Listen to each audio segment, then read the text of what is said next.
yang setakat ini moderate semua siri webinar yang ada, iaitu Dr. Umar, sitting beside me, dan juga Dr. Nizam, so we are the moderators yang telah tuan-tuan dan puan berkenalan selama beberapa hari, dan kami hari ini akan cuba membantu tuan-tuan dan puan untuk try to make sense. Maklumlah, setelah lebih kurang 3 minggu kita berwebinar, information banyak, you are flooded with information, dan kami rasa bahawa kalau kami tidak buat sedikit rumusan untuk set the story straight dan sebagainya, kemungkinan tuan-tuan dan puan akan confused dan tidak tahu mana nak apakah cara ataupun jalan yang terbaik untuk melaksanakan PDP online ini, Okey, kalau boleh kita sharekan the slides rumah.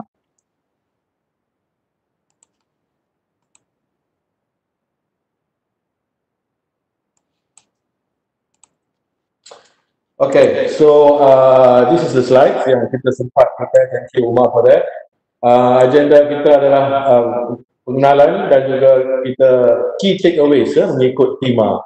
So if you remember, there are 5 themes dan kita cuba memberi sedikit input mengenai dengan apakah rumusan-rumusan yang kita nampak, saya nampak dan juga moderator lain nampak, yang boleh dikongsi bersama. I'm sure di peringkat tuan-tuan dan puan di institusi, you can do your own takeaways, you can have your own meetings dan juga analyze dan buat rumusan dan sebagainya. Sebelum kita mula, saya juga nak mengingati tuan-tuan dan puan garis panduan mengenai dengan PDP-DT atau pembelajaran dan pengajaran dalam talian, insyaAllah akan keluar tidak lama lagi untuk membantu tuan-tuan dan puan merancang yang lebih kemas lagi PDP-DT semasa pasca COVID ini, So insyaAllah itu akan keluar, dan sekarang ini kita ada webinar kita dan hari ini adalah hari terakhir, dan kedua-dua input ini diharap akan dapat membantu tuan-tuan dan puan. Okay, next. Okay, sedikit pengenalan saya rasa setelah begitu lama kita ber-COVID, saya rasa kita dah faham kepentingan pembelajaran digital atau pembelajaran online atau teknologi online ini, bukan sahaja dalam pembelajaran dan pengajaran, tetapi juga dalam banyak aspek. Digitalisation ini menjadi satu teknologi yang dapat membantu retailers, dapat membantu banyak aspek sektor-sektor lain di mana dulu kita terpaksa berjumpa face to face. Sekarang banyak aktiviti boleh dibuat secara dalam keadaan.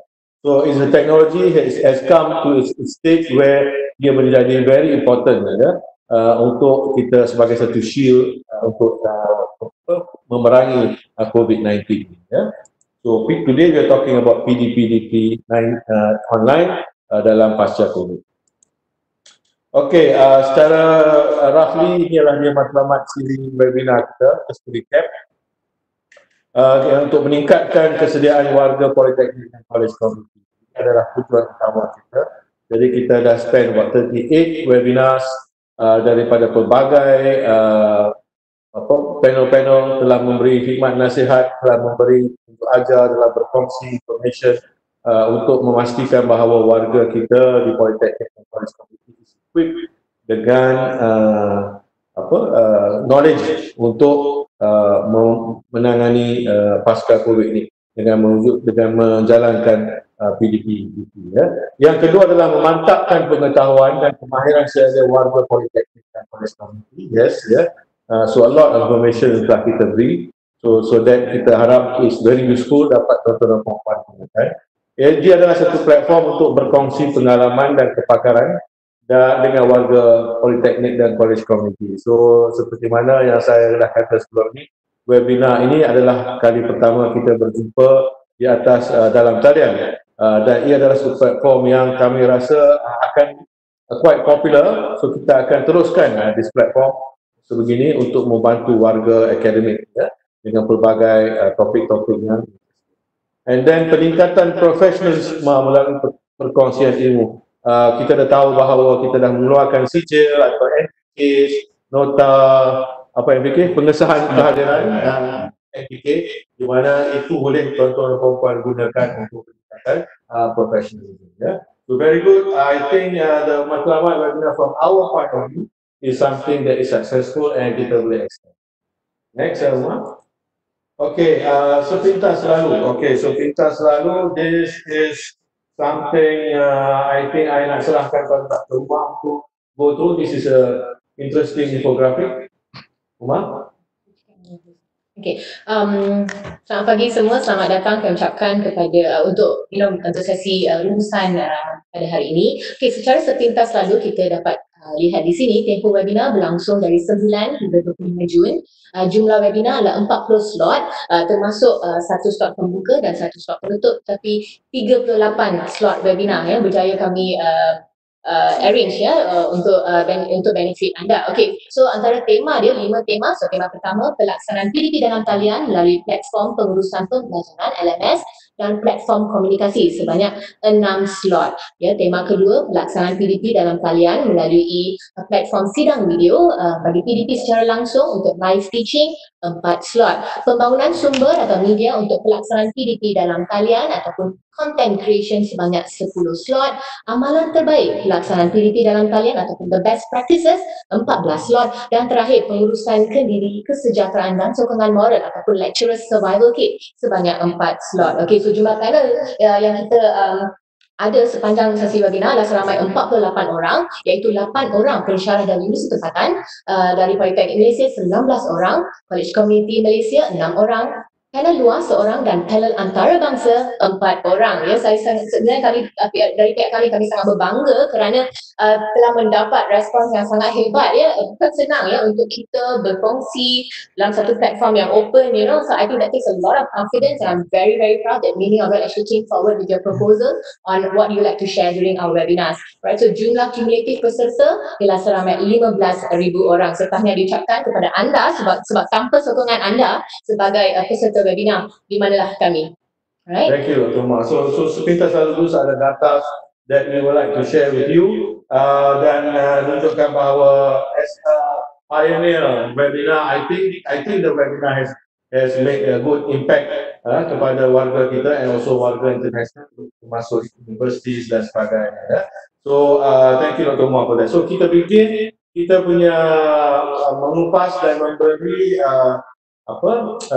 take away points yang boleh kita nak kongsi bersama. Remember, Dr. Umar said there are 5 teams, so we'll go team by team, and then each of us kita akan memberi sedikit take away yang kami rasa boleh dipakai oleh tuan-tuan dan puan di diskusi untuk strategize dia punya PDP.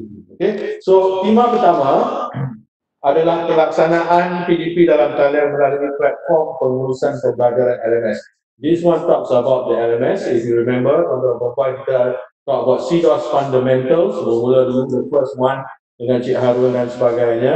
And then kita juga bercakap tentang G Suite, pengurusan PDP, Google Classroom, WhatsApp dengan Cik Ganim, saya masih ingat. Low band audiences menggunakan WhatsApp dan Telegram. And then semalam, aku tak silap saya dengan Cik Tajul, was it last yesterday? Yesterday, building your integrated classroom on the cloud. So these are the topics yang kita letakkan di bawah the team. Okay, our takeaway kita divide into 3. Yang purple untuk perempuan nampak, that is for me. Yang hijau itu adalah from Dr. Umar, dan yang hitam tu adalah from Dr. Nizam. Hitam tu mata saya. Okay, so let's begin with the ladies first. Kalau boleh, Dr. Umar, you carry on with the green input first. Okay, so dari tema satu key takeaway penggunaan LMS dan platform komunikasi adalah penting supaya kita dapat menyampaikan maklumat secara sistematik dan efisien, dan ini sebenarnya merupakan transformasi ke arah andragogi dan pedagogi secara digital. Okay, so bagaimana? Transformasi ke arah andragogi dan pedagogi secara digital, what can you sort of elaborate on it? Okay, so kalau sebelum ini secara tradisional mungkin kita tidak begitu banyak menggunakan LMS dalam PDP kita, ataupun kita mungkin lebih kepada cara yang kurang sistematik, tapi kini melalui sesi-sesi webinar ya, anda telah dapat melihat apakah potensi CDOS, apakah potensi Google Classroom, apakah potensi G Suite, apakah potensi AWS untuk sebenarnya untuk merancang anda punya material, menyimpan anda punya material dengan lebih sistematik supaya PDP anda boleh dijalankan secara lebih efisien. So PDP on air itu adalah boleh dikatakan sebagai dia memerlukan satu pendekatan yang baru, pendekatan yang bukan pendekatan tradisional, tetapi ia mengambil kira teknologi yang kita guna pakai. So that is something very important untuk tuan-tuan perempuan assume dalam takeaway. You cannot apply the same pedagogy or andragogy traditional as of for digital. There must be ada certain adjustments that you kena ambil kira, dan kita lihat daripada input pensyarahan panel-panel ini dia dah bercakap tentang this kind of andragogy and yeah. And we have summarized those tips into a slide later, which we will share later. So we will share that later so that you can make more sense of what kind of andragogy and pedagogy, right? So Dr. Nizam, anything you have to say? Okay. Terima kasih Dr. Rana. Ini hari terakhir kita dalam sesi webinar. Jadi saya ingin memberi sedikit input tentang apa yang telah kita laksanakan sebelum ini. Kalau kita recall balik, kita sebelum ini di dalam tema ini kita telah lihat pembentangan-pembentangan daripada pembentang-pembentang berkenaan dengan aplikasi-aplikasi bertemakan ataupun berteraskan LMS seperti G Suite, AWS dan juga Microsoft Teams dan sebagainya. Jadi di Politeknik kita tahu kita ada CDOS, kita menggunakan CDOS sebagai LMS utama. Namun kita juga ada pilihan-pilihan lain dengan kos yang lebih minimum yang terdapat di internet, contoh seperti yang saya sebut tadi G Suite dan sebagainya. Jadi kita harapkan agar pensyarah-pensyarah kita mengoptimumkan ataupun memanfaatkan platform-platform tersebut dalam sesi PDP mereka. Jadi seterusnya di dalam sesi-sesi yang kita telah jalani, kita buat kebanyakannya adalah kesemuanya dalam tempoh masa 1 jam atau mungkin lebih sedikit jadi saya rasa itu satu tempoh yang mungkin bukan satu tempoh yang sesuai untuk kita beri pendedahan yang sangat mendalam tentang suatu platform tersebut. Jadi kita menggalakkan agar pensyarah-pensyarah kita di Politeknik, di college community explore sendiri platform-platform tersebut supaya boleh dimanfaatkan lah. Jadi tujuan sesi webinar kita ni adalah untuk memberi pendedahan tentang apakah fungsi, feature-feature dan juga potensi satu-satu platform tersebut. So itu dia, dalam masa sejam, of course kita tidak boleh memberi segalanya, and maybe this is just the tip of the iceberg. Webinar ini kita akan meneruskan lagi konsep webinar ini atau secara khusus online ini untuk memberi topik-topik yang lebih menarik dan lebih dalam as time goes on. Jadi apa yang dikatakan oleh Dr. Nizam adalah pensyarah mendalami sendiri platform-platform tersebut. Choose one ataupun in as far as LMS is concerned, ini saya punya input. CDOS adalah merupakan LMS utama di Politeknik. So mereka pensyarah di Politeknik digalakkan warga Politeknik untuk memahami CDOS as much as possible. Saya tak kata CDOS is perfect, saya tak kata CDOS is not perfect. It is satu platform yang ada dan kita kena guna. It is as good as other platforms. So di pensyarah-pensyarah Politeknik dan warga Politeknik, yours is CDOS. So make sure that CDOS you faham as much as possible kelebihan dan kekurangan CDOS. Okay? Kelebihan dan kekurangan CDOS, so that you boleh complement dengan other applications yang tuan-tuan dan puan-puan dah tahu. The second one is for college community. As you know, as of now tidak ada CDOS.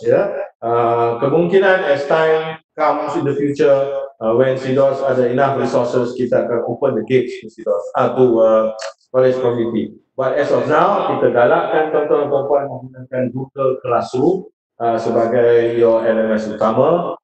You can do this secara personal. That means lecturers can open up your own account and guna Google Classroom sebagai satu LMS untuk mengajar. Ya. You don't need to have a self account. You don't need to have any account. You just use your own account. Dan you gunakan dia sebagai a personal LMS. I think that is something yang you can do for the college community to start off, yeah, before kita plan what is it in store for college community as time goes on. It may be those, yeah. The next one is just to make sure that whatever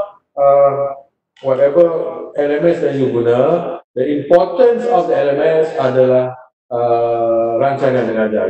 Apa dia yang you nak buat for the whole semester, make sure it's in the LMS. Ya. Dan ini menjadi bukti kepada si auditors bahawa you dah merancang dan you tak tahu apa yang nak dilaksanakan for the whole semester. So LMS ni perlu dikongsi dan diberitahu kepada pelajar dan mereka-mereka yang patutnya mempunyai akses pada rancangan mengajar ini, where they can see the whole plan of what you have done. Apa classes, apa topics yang synchronous, apa topics yang asynchronous, and so on and so forth. Jadi tuan-tuan dan puan-puan diharap memahami takeaways daripada LMS dan platform communication ini untuk you mereka cipta satu strategi yang mantap, yang hanya sesuai dengan keadaan tuan-tuan dan puan-puan sahaja. You might use an LMS CDOS, but you also may have WhatsApp atau Telegram sebagai backup untuk communication. All this is up to you, yeah? But make sure everything is being shared dalam the RMS, and then itu sebagai satu platform yang mantap yang will not change. The rest are all very small and simple. So that is our takeaway daripada the first key. Anything you want to add on top of this for the first key before we go to the second one? Ya, berkenaan dengan, mungkin saya tambah berkenaan dengan platform G Suite ya untuk college community. Jadi saya rasa saya ada melakukan sedikit pembincangan dengan pihak ICT. Jadi mungkin untuk college community kita menggalakkan mereka untuk memohon akaun G Suite education version. Jadi untuk proses untuk memohon G Suite education account ni, jadi kita harapkan agar dapat kerjasama daripada pihak ICT di college community sendiri berhubung dengan pihak ICT di jabatan untuk create account tersebut. So pihak PTM di college community sila berhubung dengan ICT di JPPKK, get the paperwork and approval and so on untuk use the G Suite sebagai unit. Okay, so itu dia for the first one. Terima kasih. You have anything to add? Okay, now kita go to the next tema, iaitu pelaksanaan PDP dalam talian melalui platform video sebagai PDP. This is where the live teaching comes in. So this is something very interesting. Ada beberapa topik yang telah kita kenalkan. Feature big blue button dalam CDOS, okay, where you can see your student dan sebagainya. Aplikasi Google Meet, Synchronous and asynchronous learning using WebEx, aplikasi Microsoft Teams. So these are the four topics that we have under tema kedua. Okay, so these are the takeaway points. But before that, you must understand the concept of video and element synchronous. Yeah, suara bergema. Okay, so we will try to reduce that volume of the speaker so that tuan-tuan dan puan-puan tidak perlu speaker. Yeah, at the moment we don't need the speaker, so minimize the speaker. So hold on, kita try to adjust. Okay, okay, so memahami tentang synchronous classes dan video, right? So, must faham bahawa video boleh digunakan pakai sebagai elemen synchronous. Synchronous means ada topik dalam dunia syllabus yang mana you perlu berjumpa dengan pencara, dengan student secara live. Ya? So, mungkin tak semua topik, mungkin 10% of the topik sahaja yang perlu ada sesi synchronous. Dan itu mungkin dimasukkan dalam classroom dulu dengan timetable dan sebagainya. Okay. First, hari pertama ataupun setiap hari Isnin, slot pertama you ada synchronous class. You masukkanlah video guna pakailah teknologi synchronous untuk berjumpa dengan student. Remember, kalau dalam I think it was John Bergman mengatakan bahawa synchronous is only for higher level of thinking, where you analyze and talk dengan lecturer, dengan students, get their feedback back and so on. So you use video ni, which is very precious. The synchronous ni adalah very precious element because dia makan bandwidth, right? Dan dia lambat nak download. So use it effectively. Okay, use it effectively so that the students can gain the most out of your synchronous, right? Jangan buat semua synchronous. I'm not saying that buat semua synchronous. No, synchronous is very valuable. Pilih topik-topik yang mana you perlu dan you rancang betul-betul how effective the synchronous, right? So itu yang saya maksudkan, sidang video boleh digunakan untuk melaksanakan kelas synchronous. At the same time, video juga boleh digunakan pakai untuk asynchronous. This whole webinar is being recorded, right? So again, tuan-tuan dan puan-puan, you can have a look at it at your own time, at your own place, wherever you are. Then dia jatuh dalam kategori asynchronous, right? So here, this is where kalau synchronous saya nak tengok check. So saya will respond pada you punya questions and answers. You want that kind of response, you buat synchronous. But do it short. Jangan buat very long synchronous. People is very taxing on the mind, especially bila online. The second one adalah pautan rakaman sesi live. That's what I said. Bila kita dah merakam, please share with people so that people on their own sweet time dia boleh tengok over and over and over again. Dan again, you nak guna synchronous, you nak guna live, guna, but plan strategically. Mungkin asynchronous dulu, lepas tu synchronous, lepas tu balik ke asynchronous. So that storytelling tu kena dia kemas supaya students tidak confused dengan the flow of you punya teaching and learning. So that is my input atau my take away daripada tema kedua. Dr. Umar? Okay. Terima kasih Dr. Nana. Okay, so penggunaan platform sidang video adalah mudah. Tetapi apa yang lebih penting ialah bagaimana pensyarah merancang aktiviti-aktiviti yang boleh dilaksanakan secara live teaching. Maksud saya, berikan task yang mereka boleh lakukan secara individu dan juga secara live teaching berikan task yang mereka perlu lakukan secara berkumpulan atau seperti yang Dr. Nana kata, the harder stuff, do it during your live teaching because that's when you can give instant feedback if it's needed. Okay, so gunakan masa bersemuka live teaching untuk mendapatkan respons daripada pelajar, terutamanya apabila mereka when they are doing the harder stuff. Itu saja dari saya. Okay. Saya serahkan pada Dr. Nizam. Terima kasih Dr. Umar. Jadi bagi saya peserta di dalam sesi webinar ini agak bertuah kerana dapat first hand experience ataupun boleh lihat secara live bagaimana terdapatnya isu-isu teknikal dalam melaksanakan sesi synchronous, secara synchronous. Memang itu kita satu-satu yang tidak memang boleh bukan kata impossible tapi akan berlaku dalam satu-satu sesi synchronous. Walaupun dengan persediaan yang rapi, perairan dan sebagainya. Jadi perkara tersebut akan berlaku, cuma mungkin dari segi psikologinya ataupun dari segi minat ataupun effort kita itu tidak akan menghalang kita untuk meneruskan sesi-sesi secara live ataupun synchronous sekiranya diperlukan. Jadi teruskan dengan usaha anda, buat seberapa persiapan, seberapa rapi perancangan yang sebaik-baiknya supaya berjalan lancar. Sekiranya masih jadi berlaku, jangan berkecil hati, jangan demoralize, teruskan dan belajar daripada apa yang masalah-masalah yang timbul tersebut.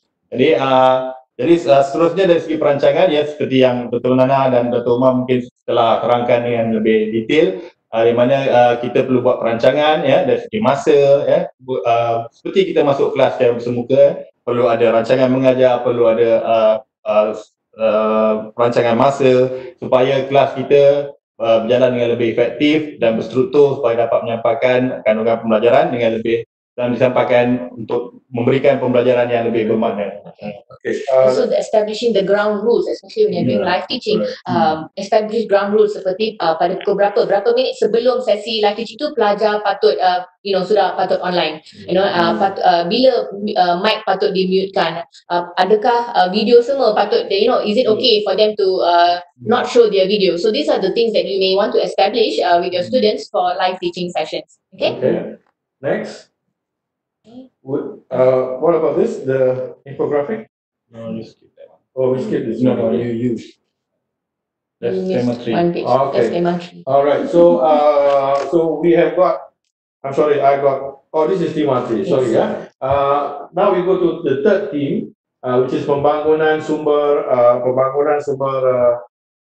media pelaksanaan PDP dalam talian. This is the content creation, di mana tuan-tuan dan puan-puan adalah digalakkan untuk create content. Ini banyak soalan yang datang daripada tuan-tuan dan puan-puan dan juga daripada PP, ya.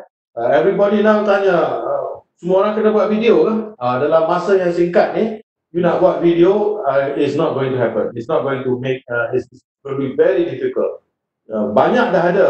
This is where you kena spend time online untuk lihat konten-konten yang lain yang boleh diguna pakai untuk you punya own contents, dan PDF juga boleh digunakan, PowerPoint juga boleh digunakan sebagai bahan untuk you content creation. Tak semestinya bila sebut content creation kena ada video.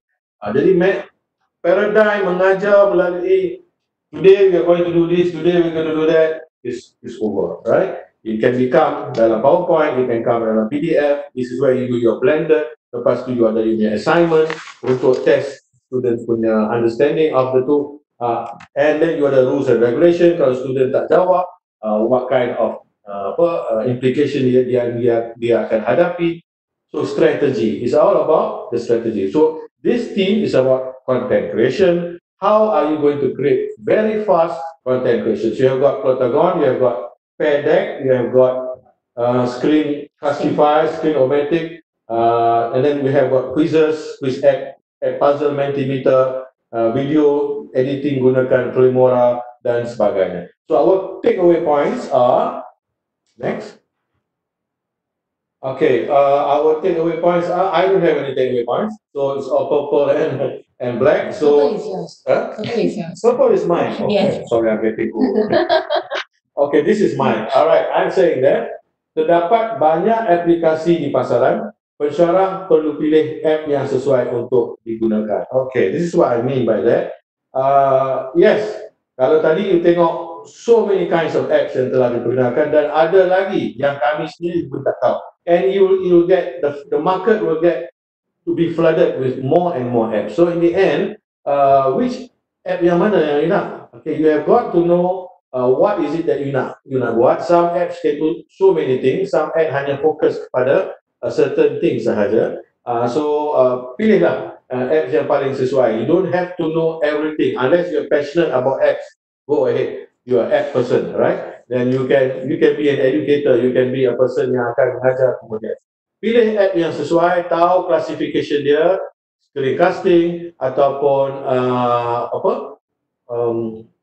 quizzes dan sebagainya. Itu adalah tema generik dia. So you pilih app-appnya itu dan itu yang boleh digunakan dalam pensyarah perlu secara BYOD, ya. Maksudnya bring your own device, atau falsafahnya adalah this is where pensyarah kena invest in apps.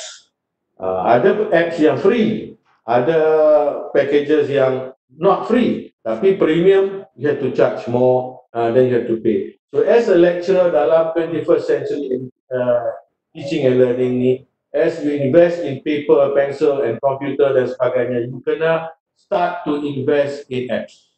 You have to pay either annual fee, you have to pay a monthly fee, and so on for certain apps. And I'm sure you can share this with your friends. Yeah, I mean, duduk satu jabatan, we have a group of lecturers coming together. Okay, let's all share this app, and let's all share this app so they can use them continuously. Yeah, so that benda ni boleh diguna pakai, right? And then mungkin you beli app ni, you beli app ni, dan you beli app ni, so kita boleh we can use it as and when times come. So there's so many ways tuan-tuan dan puan boleh menggunakan konsep falsafah BYOD ini untuk memastikan pendidikan PDP ini dapat berlangsung dengan efektif. Do not expect everything from the government. That is, I think those days are over. Right? Ada perkara yang I think you will get money. Yang mana yang kita dapat, yang mana yang hardware yang kita dapat, software yang kita dapat, we will provide. But because changes are happening so fast, and cara dia orang punya business model mungkin tak sesuai dengan kita, so dia expect you sebagai pensyarah to invest in your own pen atau your marker ataupun in your own app. Yang ketiga adalah pensyarah perlu memahami kelebihan apps yang sesuai untuk, again, we are back to Synchronous and Synchronous. Perkataan Synchronous dan Asynchronous ni akan be with us from now for a long time. Imagine, you must remember Synchronous, real time. Asynchronous, far, anywhere, anyhow, wherever you are, that is asynchronous. Fahami kelebihan dan kelemahan Synchronous and Asynchronous. Use it complementarily. Jangan buat semua Synchronous, jangan buat semua Asynchronous. Mix it creatively. This is where students tak akan bored. If you buat semua Synchronous dan dia boleh expect apa you punya kelas, they will get bored. So mix and match to come up with interesting flow of your teaching. So that's from us. That's from me. I'm the purple person. I forgot. Next we have Umar. You tak ada? So next, you will sharing after this. So yeah, this is Dr. Nina. Okay, terima kasih Dr. Nina. So dalam sesi yang telah saya jadi moderator, ada pelbagai aplikasi ataupun peranti yang kita telah gunakan dalam sesi-sesi tersebut. Contohnya seperti kita gunakan iPad, gunakan aplikasi OneNote, Microsoft Sway, Lotagon dan juga voice recorder, Flipgrid, voice thread dan sebagainya. Jadi kita lihat ada variasi pelbagai konten yang kita boleh hasilkan untuk tujuan PDP dalam talian. Jadi satu yang perkara yang penting saya rasa saya nak highlightkan di sini adalah kita sekarang ini menuju peranti-peranti kita ni, kita sekarang menuju ke arah peranti-peranti mudah alih. Penggunaan peranti-peranti mudah alih terutamanya student kita dan juga kita sendiri, terutamanya kerana dari segi kelebihan yang ada pada peranti mudah alih ni, dia mudah, cepat, mobile, boleh dibawa ke mana-mana dan mungkin lebih murah daripada penggunaan komputer sendiri. Jadi saya ingin memberi penekanan terhadap pembangunan bahan-bahan, cara untuk venture ataupun explore pembangunan bahan-bahan menggunakan peranti mudah alih di iPad. Yang kalau kita ingat Dr. Azmar Putra daripada UTM, bagaimana beliau boleh menghasilkan konten yang menarik hanya menggunakan iPad.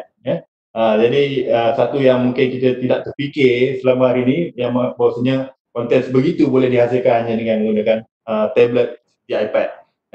Jadi seterusnya Dr. Umar ada membentangkan tentang aplikasi voice recorder, voice thread dan sebagainya. Jadi cuma saya nak tekankan bahawasanya bila sebut tentang konten ataupun kandungan, bukan seperti yang Dr. Nana juga telah terangkan tadi, jangan kita limitkan kepada bahan-bahan berbentuk multimedia seperti animasi, grafik, teks dan juga mungkin VR dan sebagainya. Kita juga boleh gunakan elemen-elemen audio sekiranya ianya bersesuaian. Yang penting bagaimana kita rancang dan kita design konten tersebut supaya boleh memberikan mencapai learning outcome yang diharapkan. Jadi itu saja untuk tema ini. Thank you, Rizal. So next from Umar, I think Umar graphic that I got confused just now. So let's see that slide again. Okay. So sewaktu saya pula menjadi moderator untuk beberapa sesi webinar kita, I think soalan yang saya kerap dapat ialah so how kita dah belajar pelbagai apps ni, kita dah tahu platform ni, tapi macam mana kita nak merancang PDP kita. Okay, so saya akan berkongsi dengan anda satu framework yang saya develop dulu masa saya belajar PhD, tapi saya rasa framework ni boleh diguna pakai pada masa sekarang. So saya akan So bear with me. So I'll explain to you all the flow of your lessons and what are the suitable apps that we can use to actually to conduct the lessons online, and synchronously and synchronously, async and synchronously. Okay, so kalau before class, which can be conducted asynchronously, so students boleh access supportive content material menggunakan LMS ataupun platform komunikasi, bergantung pada situasi anda. Jika pelajar itu ada keperluan untuk low bandwidth punya material, so anda boleh kita pernah ada Dr. Siti Rosmina dari PBS yang telah berkongsi bagaimana beliau actually share some materials on WhatsApp dan Telegram, ya, bagaimana beliau mengambil gambar setiap slide, dan menghantar, bagaimana beliau menggunakan audio untuk menghantar note kepada pelajar. So itu satu cara, dengan LMS dan juga platform komunikasi. So bagi pelajar access the supportive content material. Okay, selepas itu get students to watch videos ataupun interactive video. So apa perbezaan video dengan interactive video lah?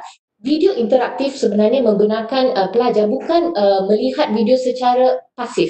Mereka sebenarnya kita boleh masukkan elemen nota, audio clip, kita boleh masukkan gambar dan sebagainya. So yang ini dalam sesi perkongsian dengan saya dengan dengan Encik Fadli Adon dari College Community Arau, beliau telah menunjukkan macam mana menggunakan add puzzle, ya, untuk menjadikan satu video yang sama ada video yang kita create sendiri ataupun video dari YouTube untuk jadikan sebagai interaktif video. Okay.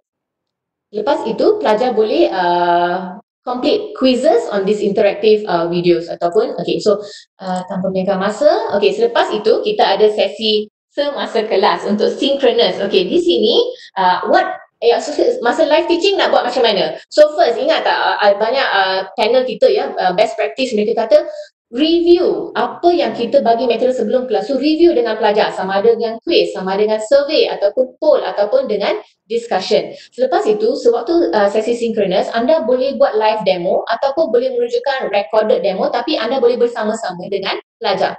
Get them after that to actually apply the content that they have learned. Okay, get them to solve tasks. Yang ini yang saya kata, pakar pun kata task secara individu, task dalam kumpulan. Bagaimana kita boleh buat secara live teaching. Selepas itu, get students to present what they have done. Okay, so ini merupakan tips macam mana kita boleh kendalikan kelas secara synchronous. Selepas kelas ataupun secara asynchronous, ya, di mana kita boleh dapatkan student untuk record diorang punya refleksikan diri supaya mereka boleh buat connection antara apa yang mereka belajar, material yang mereka dapat dalam WhatsApp dengan Telegram tu, mereka boleh connect dengan sesi live teaching kita. Get them to reflect on that. See, can they see the connections? Also, get them to reflect how was the process. Get them on the build a relationship, especially online. Okay, build a positive relationship. Always check in with your students. So get them to reflect, and after that, get them to explore. Get them to do things beyond whatever is in the content. Get them to look at different videos. Get them to start creating their own content, for example. Okay, so contohnya, kalau sesi sebelum kelas, anda boleh masukkan content dalam CDOS, Google Classroom, ataupun seperti yang saya tunjuk kat sini, icon Telegram dan WhatsApp. Okay. Lepas itu anda boleh menggunakan ini contoh bahan yang anda boleh share, sama ada video, PDF, audio dan sebagainya. Okay, di sini yang saya kata, gunakan PowerPoint anda, jadikan dia kepada Google Slide, tambahkan add-on iaitu PDEC punya add-on, ataupun anda boleh buat screencasting step by step anda punya teknik menjawab tersebut. Okay, menggunakan aplikasi screen recorder. Selepas tu aplikasi anda boleh gunakan add puzzle, di mana add puzzle anda boleh ada boleh masukkan audio, masukkan gambar, masukkan soalan. Okay, Kahoot, quizzes, Google Forms. Actually, some of them are already doing this. Yeah. Okay, you are already doing amazing things out there. It's just now planning your lessons in a more systematic way. Okay, alright. So untuk synchronous class secara live teaching boleh menggunakan Big Blue Button ataupun Google Meet, ya. So activation, gunakan Mentimeter, Poll Everywhere, Kahoot, quizzes, ya. Demonstration again, is what I mentioned. Now, this is the one, the application. So, masa live teaching, nampak tak icon-icon ini? This is individual punya work. You can use Padlet and you can collaborate. Or get them to work on a Google Docs, just like how Faradiba from Peace showed how she gets students to do collaborate work on Google Docs. Okay, get them to also break them into groups. This is how you break students into groups.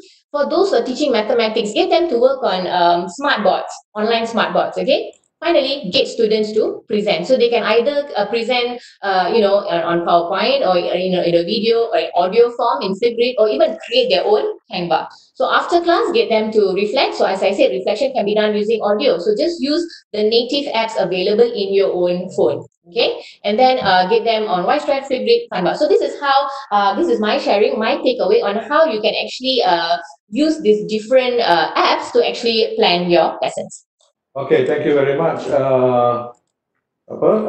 Dr. Umar, for such an interesting picture form of how things kita plan as far as sebelum, during dan juga selepas dengan all the application.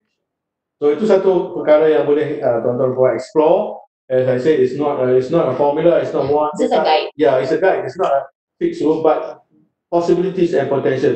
This is where tuan-tuan perempuan creativity main peranan sebagai seorang pendidik. Ya.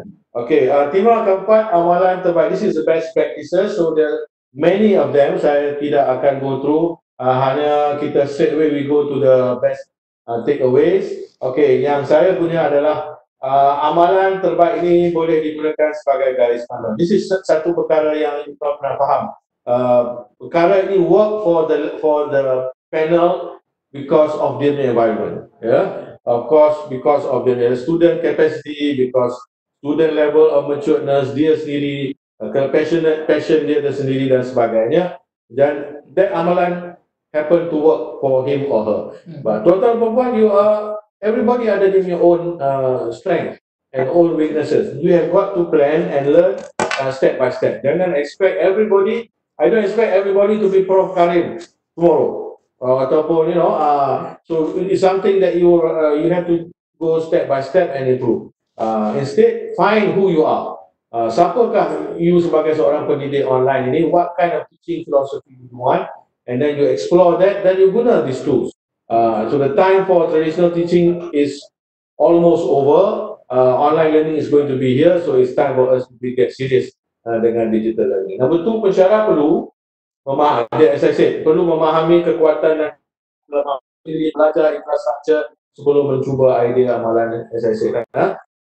Those are guidelines, use them well, guidelines, dan cari. Please find your own strength and your own weaknesses and improve and improve. Okay, so Umar? Alright, so takeaway from best practices would be like what Prof. Roshan mentioned. Students are all on moon now, waiting for the teaching and learning from Earth. So what are you going to prepare to send to the students to remain connected? I think this is a question that you may want to ask yourself, right? The second one was passionate educators. I think you all also would, participants would also agree with me that when we saw the sharing from best practice educators too, you can see how passionate they were and how inspired we were at the end of their session. I think so. I really hope that that positive vibes actually reached you as well.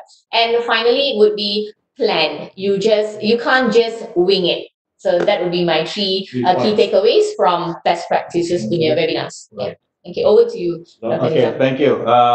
Unfortunately, saya tidak berpeluang untuk menjadi moderator pada mana-mana sesi dalam tema ini. Namun begitu, apa yang mungkin saya boleh kongsi ataupun apa yang saya dapat kemungkinan adalah bahan kita perlu rancang bahan dan teknik ataupun menggunakan teknik-teknik yang sesuai untuk sesuatu hasil pembelajaran yang nak dicapai. There's no one size fits all dalam pembelajaran ni. Jadi sebagai contoh yang saya sebutkan, dalam wireless system dan English kemungkinan tidak akan ada teknik ataupun bahan yang sama, bahan dah tentu teknik yang sama, di mana wireless system kemungkinan dia adalah lebih kepada technical dan elemen-elemen kognitif yang berbeza, dan juga English menggunakan teknik-teknik yang berbeza. So mungkin itu salah satu benda yang saya boleh highlight. Alright. So tools are there, tapi how do you use it meaningfully, for your lessons, and if it's relevant, and how do you make it relevant to your students? I think that's very important. Okay, Umar, you have something to share with what John Bergman has. This is the one. Okay, so this is the periodic table lookalike for global standards for online learning. So what I would like to highlight will be the ones in the center here. So Bergman actually mentioned about establishing positive relationships when we are actually teaching online.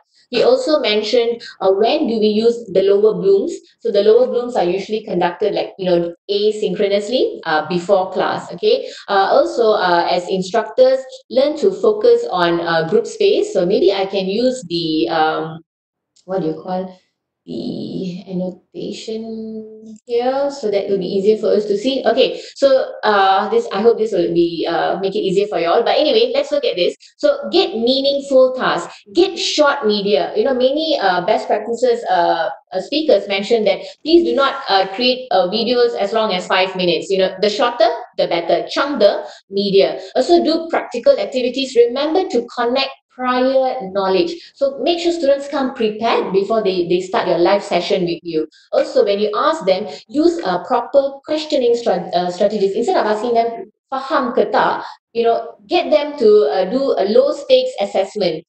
So that's how we can actually gauge their understanding instead of asking faham ke tak, right? Okay, accountability. Get students to be accountable that, so the accountability in different forms. So for students, how sure are you that students actually the videos that you have shared before you come to class? So that's when the ad puzzle, for example, ad comes in where students cannot skip without answering the questions. Also, when you meet them for live teaching, ask them questions, prepare a Kahoot quiz based on context that you have already shared. So this acts as a gatekeeper before they come for your live teaching class. Okay, use the pre-class data. Okay, this is very important. Where, for example, you have given students a Google form, a simple quiz of 5 questions before they came to class. So during live teaching, show them a screenshot who submitted first, contohnya, who scored the highest marks.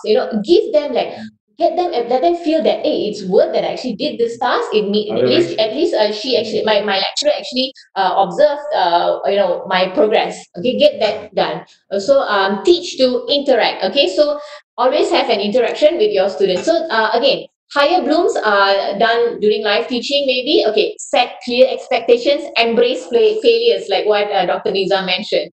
Okay, and never lecture. I think this was also mentioned by so many of our best practice speakers. Make sure you get students to do student-centered activities. Get them into groups, just like how we would do in a real classroom in a face-to-face. Get them into groups during live teaching. Promote collaboration. Model for students. Be a good student yourself. If you can show that you're continuously learning, I think your students will also be motivated to learn continuously. I think that's. But you can Google this, and I think this is very inspiring and actually covers a lot of our best practice. Elements. What is This is called the Global Standards Periodic Table. Global Standards of online learning. For online learning. Okay. You can Google this, right? Yeah. Okay. Okay. So next we go to Tima. The final team. The final team. This is where it's very different daripada the Tima yang sebelum ni yang lebih fokus pada best practices, technical issue respect. This is the you as a person, as an educator, student, as a human being. As a human being. Yeah. How are you going to communicate mind to mind so that your classes are not boring? You understand that person, you have the empathy, and then these are the things that you boleh guna pakai. I remember memahami digital body language. I think that was an interesting input. Then bagaimana mengakalkan motivation. How do you keep your students motivated? I know sometimes you yourself need to be motivated. This is where your bosses, your ketua jabatan, ketua program dan sebagainya must keep everybody motivated in this kind of environment. Aspek pengurusan masa very important. It's about planning. Dan tips menjaga kesihatan mental. Okay. So now the takeaways are penting untuk memahami psikologi pelajar dan bicara semasa mengajar. Okay, understand your audience. Dalam semua perkara yang kita design, tak kira lah apa pun, you have to understand siapa you nak present this for. You're not presenting for yourself. Dalam mesyuarat, dalam you buat presentation ni untuk siapa? Siapa audience you? Apa level dia? Dan sebagainya.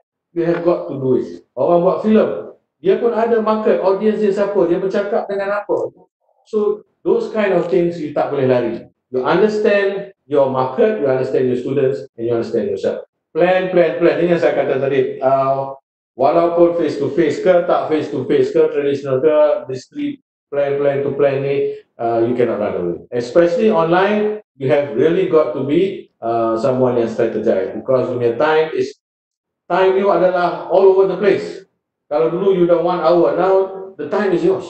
So bila time is yours and you not plan well, you akan berterabur, all over the place. You cannot control your student, you sendiri pun tak disiplin. You have got to be a disciplined educator, right?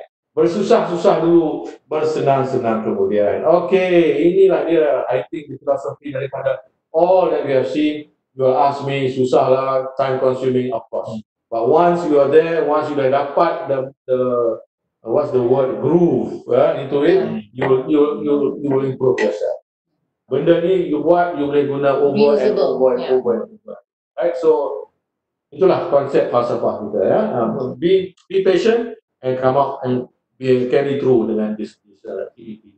Green siapa? Saya. Okay, Green Umar. Okay, so this was we had for this session, Tema 5, we had also counsellors from University Malaya, counsellors from Community Jasin, and also a counsellor from Polytechnic Mersing Johor. So I think one key takeaway that I still remember was this person from Community Jasin, Sai. She mentioned about formula kekalkan motivasi. So she had this acronym called MENDAKI. Yeah. So what is your main target? She mentioned about positive talk, setting your emotions right. Get network, get a buddy to help you. Especially like what you mentioned just now, get the apps, get a buddy system, So what is your desire, your niat, So kita betulkan niat kita, when we're going to teach our students attitude, positive attitude, gain knowledge, be lifelong learners. You yourself be lifelong learners, always, improve yourself from day to day. Also, she mentioned about an acronym called CAR, which is macam mana formula activity kelas dalam talian. So she mentioned about being creative, being active, and also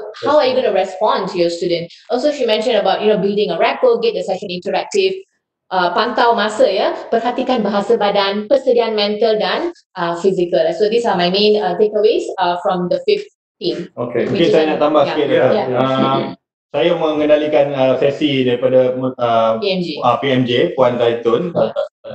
Jadi antara yang saya boleh highlightkan di sini adalah seperti yang Dr. Nas sebutkan tadi adalah kita perlu sebagai pensyarah perlu bijak dalam menguruskan masa untuk mengelakkan juga tekanan daripada kerja last minute dan sebagainya, dan juga demi kelicinan sesi PDP tersebut, of course.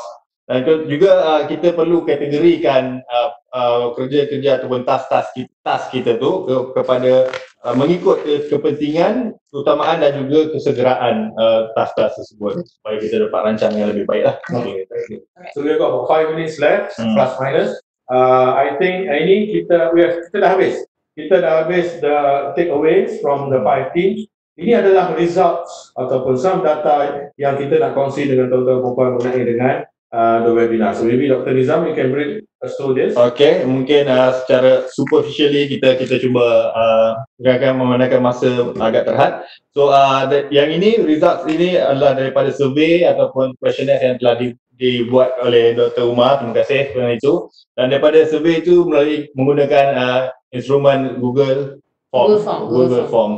So jadi daripada survey tersebut kita telah mendapat sebanyak 857 responden responden telah menjawab survey tersebut daripada 857 responden tersebut kita mendapati analisis yang telah dibuat, kita dapati 94.7% daripada responden bersetuju bahawa sesi-sesi webinar telah disampaikan seperti yang dijangka ataupun diharapkan oleh para peserta. Ini satu yang baiklah. Jadi 95.2% seterusnya menyatakan bahawa kandungan pembelajaran telah disampaikan secara berkesan oleh para panelis kita. Kemudian 93.7% bersetuju bahawa pace suatu webinar tersebut adalah memuaskan. 90.7% bersetuju bahawa tempoh sesuatu sesi webinar tersebut adalah mencukupi, sufficient bagi tujuan penyampaian kandungan-kandungan yang hendak disampaikan. Seterusnya 97.6% bersetuju bahawa panelis adalah berpengetahuan dan berpengalaman dalam bidang masing-masing. 96.3% bersetuju bahawa webinar ini telah mereka mendapat pengetahuan yang baru melalui sesi-sesi webinar yang telah dijalankan. 94 dan saya sekali 94.3% menyatakan bahawa mereka bercadang untuk mengaplikasikan knowledge ataupun pengetahuan yang diperolehi daripada webinar ini untuk kerjaya mereka ataupun sesi PDP mereka. Ya, so matlamat kita nampaknya matlamat kita tercapai Secara keseluruhannya. Nampak gaya lah. Okay. This So this one we had open-ended questions in the survey, like why did you attend our webinar? So if you can see, I think the biggest size here, the word gain, new, skill, I think it's gain, new skill, gain to use something. So to acquire new, using the new norm, you see? So these are the words lah we can see. So I think the keyword here is gain.